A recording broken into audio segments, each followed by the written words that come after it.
Okay, 2 months ago, I received an email, actually it was a press release, from your coordinator, Christina. And I said, okay, let me go through your website. And you know, I like went through it, every line. I actually read everything. I went through all the talking points and so forth. I was so impressed that I had to write an article on you. And pretty much I said, just kind of paraphrase, I agree with 95% of Michelle's talking points. And based off of the evidence of all the other candidates and yourself, I was like, Newscaller.com can definitely support Michelle Ambrozic, and you've received our endorsement. And as a result, my wife and I put on this event for you. Okay. So with saying that, I'm not going to take too much of your time, but I definitely know that you're the right one for the 33rd District. And that's why we're putting on this event. I have to say this because my wife is going to beat me up if I do not say this. This girl is on fire.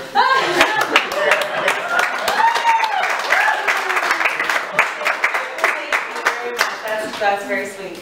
I can't thank you guys, all of you, so much for coming out today and showing some support and at least giving me the chance to tell you a little bit about myself and where I stand on the issues, and I hope to win your vote tonight. First off, I just want to say thank you so much to James and Tanisha for putting on this lovely event in your beautiful home and taking the time out of your weekend to host this. So thank you so much. James cooked all the food. And that's awesome. So he writes and he cooks. So you gotta win. And then I want to just thank my campaign helpers, staff, Christina Byrne, the district director, who's just been awesome.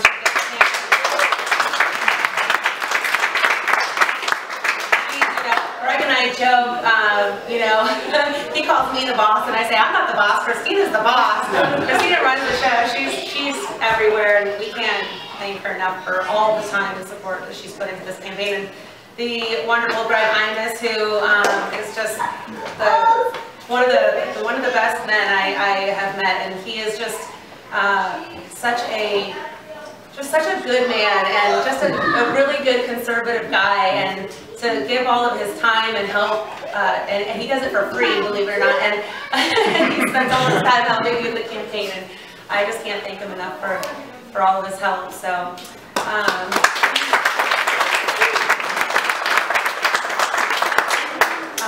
I'm going to start off by letting you know a little bit about myself. For those of you who have heard me speak before and who kind of know me, you know I tout myself as a gun-toting, Bible-clinging, SUV-driving, Constitution-defending conservative.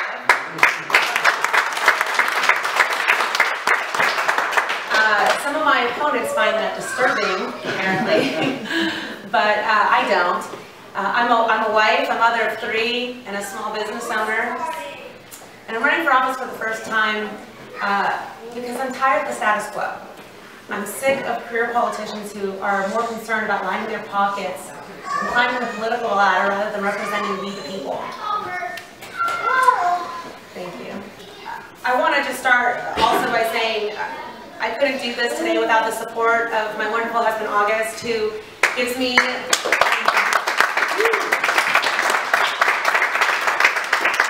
the support to fight this fight every day, and for me there is so much to fight for, and there's so much at stake.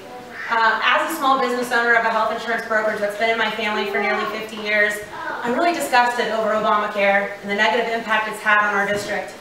We have one of the highest primary care physician deficits in the nation, and we've been introducing thousands of newly insured people under this legislative deception that really has more to do with control than it does health or care.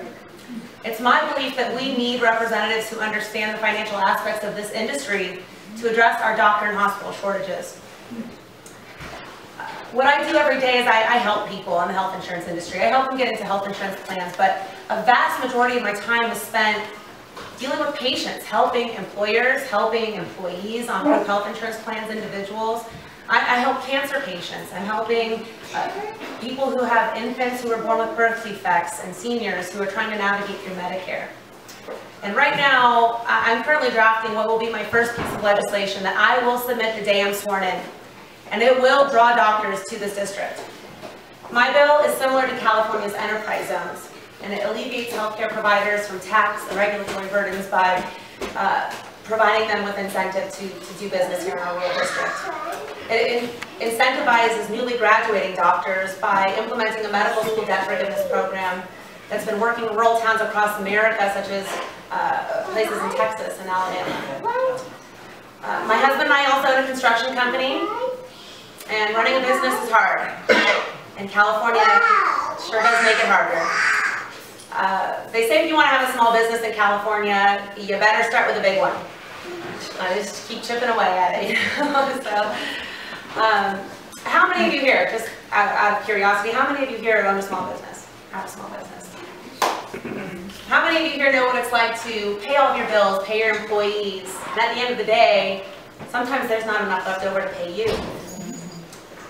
We small business owners bear all of the burdensome rules, regulations, CARB, AQMD, federal EPA, state EPA, taxes, insurance, liability, workers' compensation, frivolous lawsuits, licensing requirements, and all the risks. Did I mention taxes? Taxes, yes. Apple Valley calls them fees, but taxes that are so high, we have the highest state income tax, the highest gas tax, the highest corporate tax, just the highest sales tax, the nation's only cap and trade tax. It's too hard to earn a profit here, let alone create jobs or grow.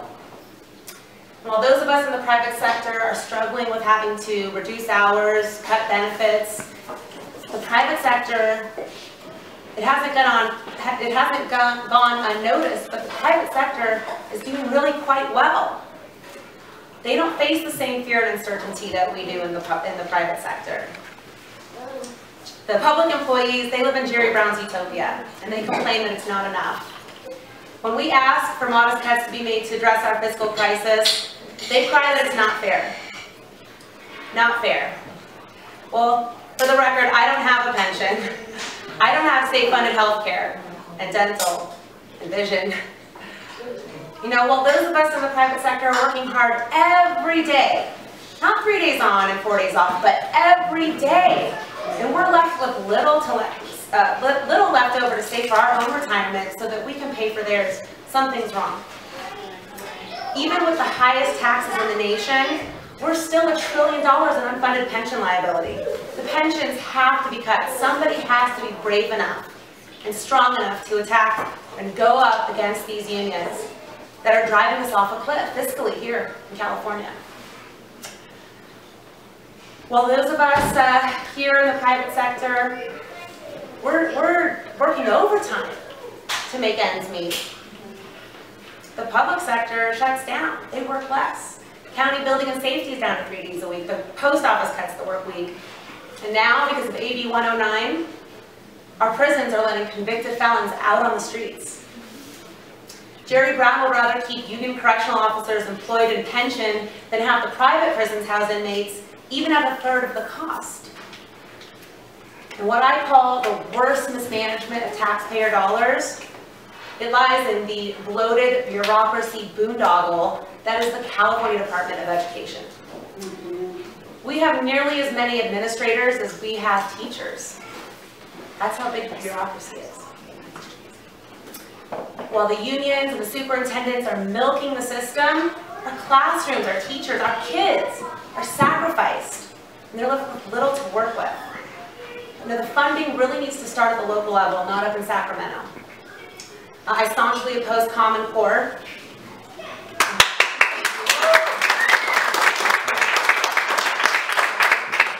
I have 3 children, and you know, my husband and I, we worked so hard to put them through Christian school because we don't want them to have anything to do with a UN agenda, top-down, one-size-fits-all approach to education that removes family, faith, and patriotism from the classroom. I do support voucher systems, I do support homeschooling, I support charter schools, and I support getting money out of the bureaucracy into the classrooms by getting rid of a lot of the administrators that are in the system, so that we can get that money back to our classrooms and to our kids. And lastly, for today, what I want to really touch on is energy independence. California has got to achieve energy independence. It is our best shot at tackling our budget deficit in a really serious way.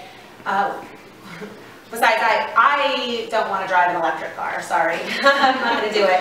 I drive an SUV, I have four-wheel drive, and I'm sure like a lot of you, I am sick of paying over $4 a gallon for gas when we are sitting on billions of barrels of oil. You know, oil is literally washing up onto the shore in portions of the California coastline. But the Coastal Commission and the environmental extremists would rather have that oil washing up on the shore than flowing into our tanks. You know, while we're sitting on billions of barrels of oil, we're missing out on the opportunity to create billions with a B in state revenue and millions of jobs over the next few years that tapping our natural resources would create. You know, safety, prosperity, and liberty is under attack here in California, and we have to win our state back. I want to ensure that the California dream still exists for my children, and I need your help. I need your help to do that. So I appreciate all of you being here today.